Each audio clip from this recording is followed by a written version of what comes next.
because I want to invite another exceptional manager of the hotel, the chief executive officer of possibly the place that you know if you have watched a movie called Hangover. So if you have, I'm very happy to have here Deepak Ohri from Le Bois Hotels, who came straight from Thailand. Yeah. Thank you. Thank you. Good afternoon. So I'm just going to take a little bit more time and talk less about the hotel. But our journey, we started in year 2003, when was the last time your renovation of the hotel was done. We never wanted to be a hotel company. So we said we are going to do a restaurant. And the place where our hotel is, that was the building which was lying abandoned for 9 years. And we started looking for an interior designer. We went to New York, went to Hong Kong, went to Australia, and in Thailand. No interior designer wanted to design this restaurant because it was 250 meters up on a terrace that was in a very different condition, the terrace. And everybody said that if they ever do a restaurant there, nobody else will give them the business. That will be the biggest failure. And this is a city called Bangkok. Thailand is still a developing country, but people have their ways of doing things in Bangkok. They like to sit and drink. Our idea was of making a bar, which is a standing bar. And our idea was to do a restaurant where everyone is a customer and no special treatment for any VVIPs. Now, when you go to a rooftop place anywhere in the world, we all like to take photographs. This is the only restaurant where 80% of the areas, we do not allow photographs to be taken. And if you go on TripAdvisor or other places, we have a lot of complaints, and our ranking is down because of the dress code and because we do not allow photographs to be taken. And the reason we do not allow photographs to be taken is because we do not want to intrude the privacy of our customers, because our customers come from all around the world. Anyway, we opened the place. We found the office designer who had never done any hospitality project. Now, after doing our project, he is one of the biggest interior designer for the hotels and hospitality in Asia. We opened the restaurant. And for 3 months, the restaurant didn't work. There were a lot of complaints. And we said, we have to create an experience. And you can only create an experience if you have a content and you're able to communicate. And we came up with one line that even after dark, our sky still changes color, because our bar was always changing the color.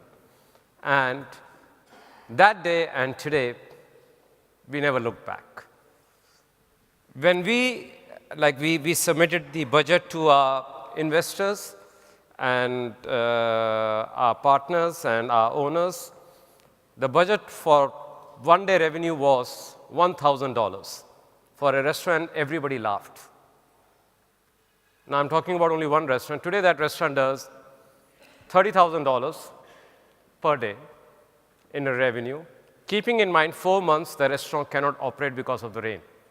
But this is the average of 365 days. So you can imagine. Now, so this is how our customers started coming in private jets from Asia. And they told us that if you do not do a hotel, we will stop coming to your restaurant. And that led us to start a hotel company in year 2006. Then, like Katya said, we started.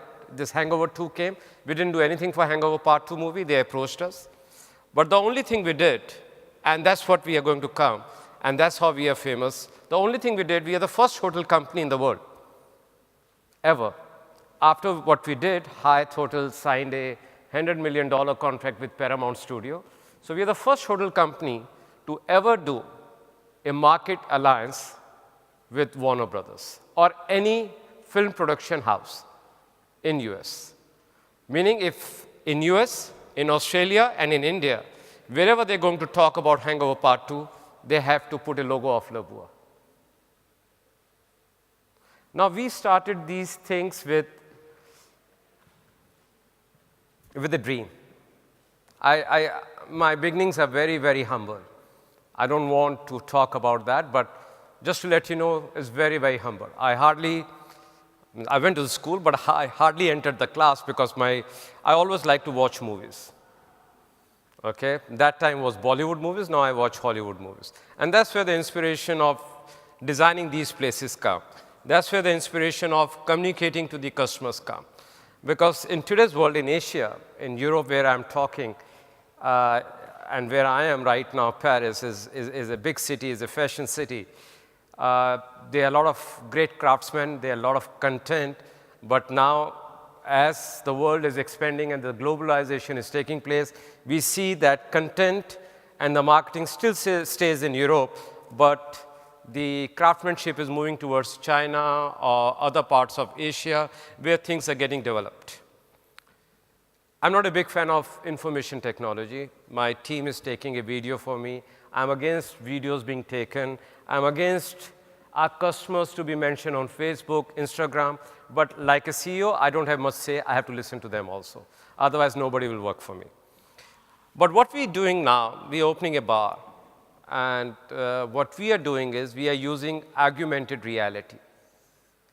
So we are using technology, and it'll open end of this month. It's called Luxur number 3. So what we are going to do is that when you have your cocktails, you download our app and scan the glass.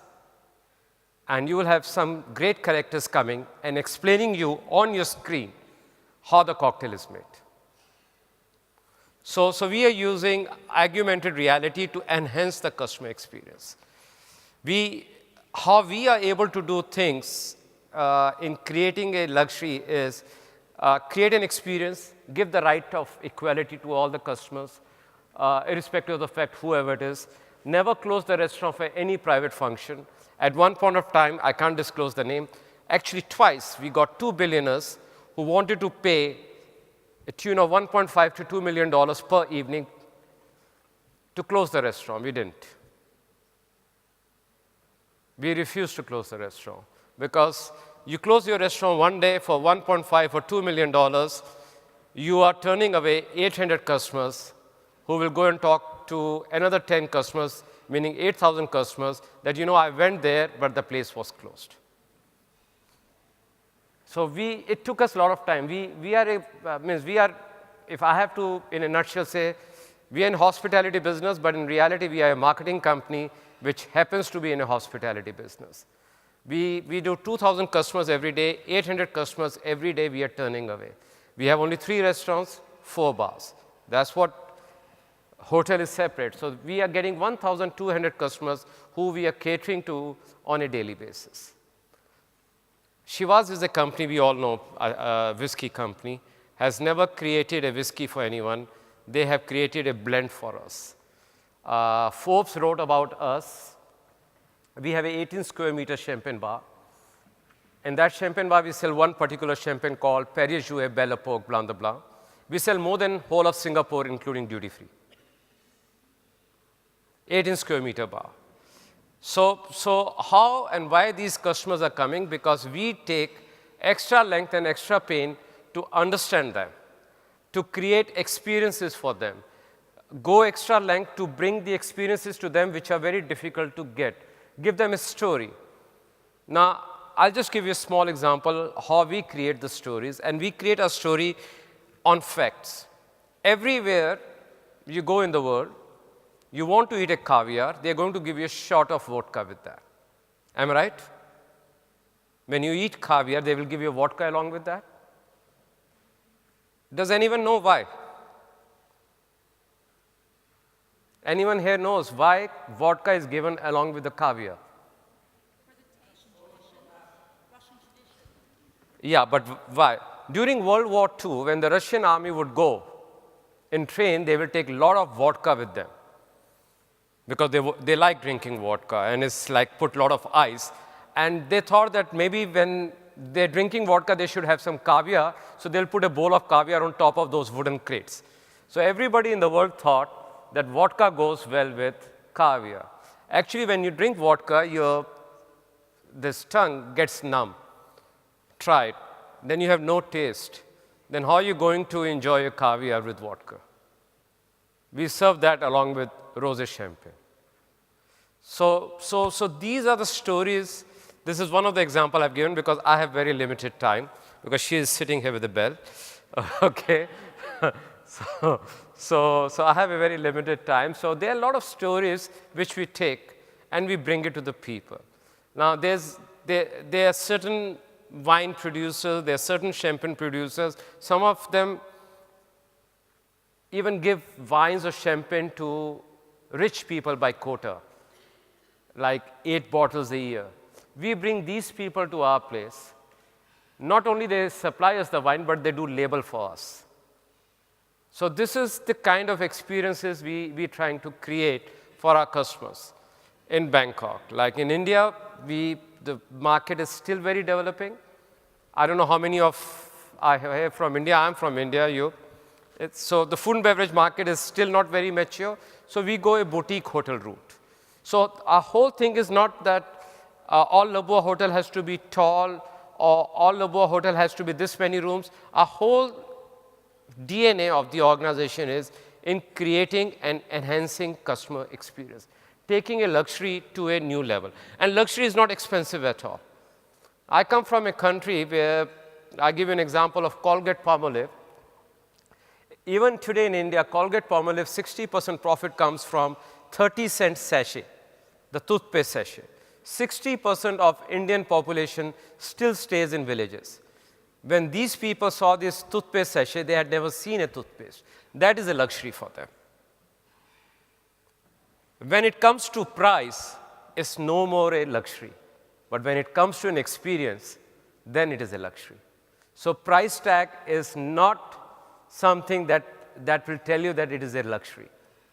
But in experience something, we always look at our hotel person who's coming to Bangkok second time. We do not like customer coming to Bangkok first time and staying with us, because they will never appreciate us. They will never understand the level of service we give. Now imagine in a hotel scenario, I've spoken a lot about food and beverage. I'll give you a hotel scenario. You're staying in one room, and you have asked for a morning coffee at 5 a.m. There'll be a bell. You have to open the door. The person will come inside your room. At 5 a.m. in the morning, today ladies also travel. They all have to little bit dress up to allow somebody to enter the room. At Le Bois, when you order a morning coffee, as soon as you order, we tell you the coffee is waiting outside in 3 minutes. And there's a stand and there's a tray. We do not enter your room at certain points of time. So these are the small things we always take care about. Luxury or experiences is never about bigger things in life. How many times we have been sleeping in our rooms in a hotel and look up. And when we look up, the lights are off. So we hardly get to see such beautiful decor. Thank God you have done that in the hall. So I'm appreciating since I've come. So we put money where the customer can see and enhance his experience. That's it. I think I've done with my time, right? Thank you very much. Thank you, Deepak. Thank you.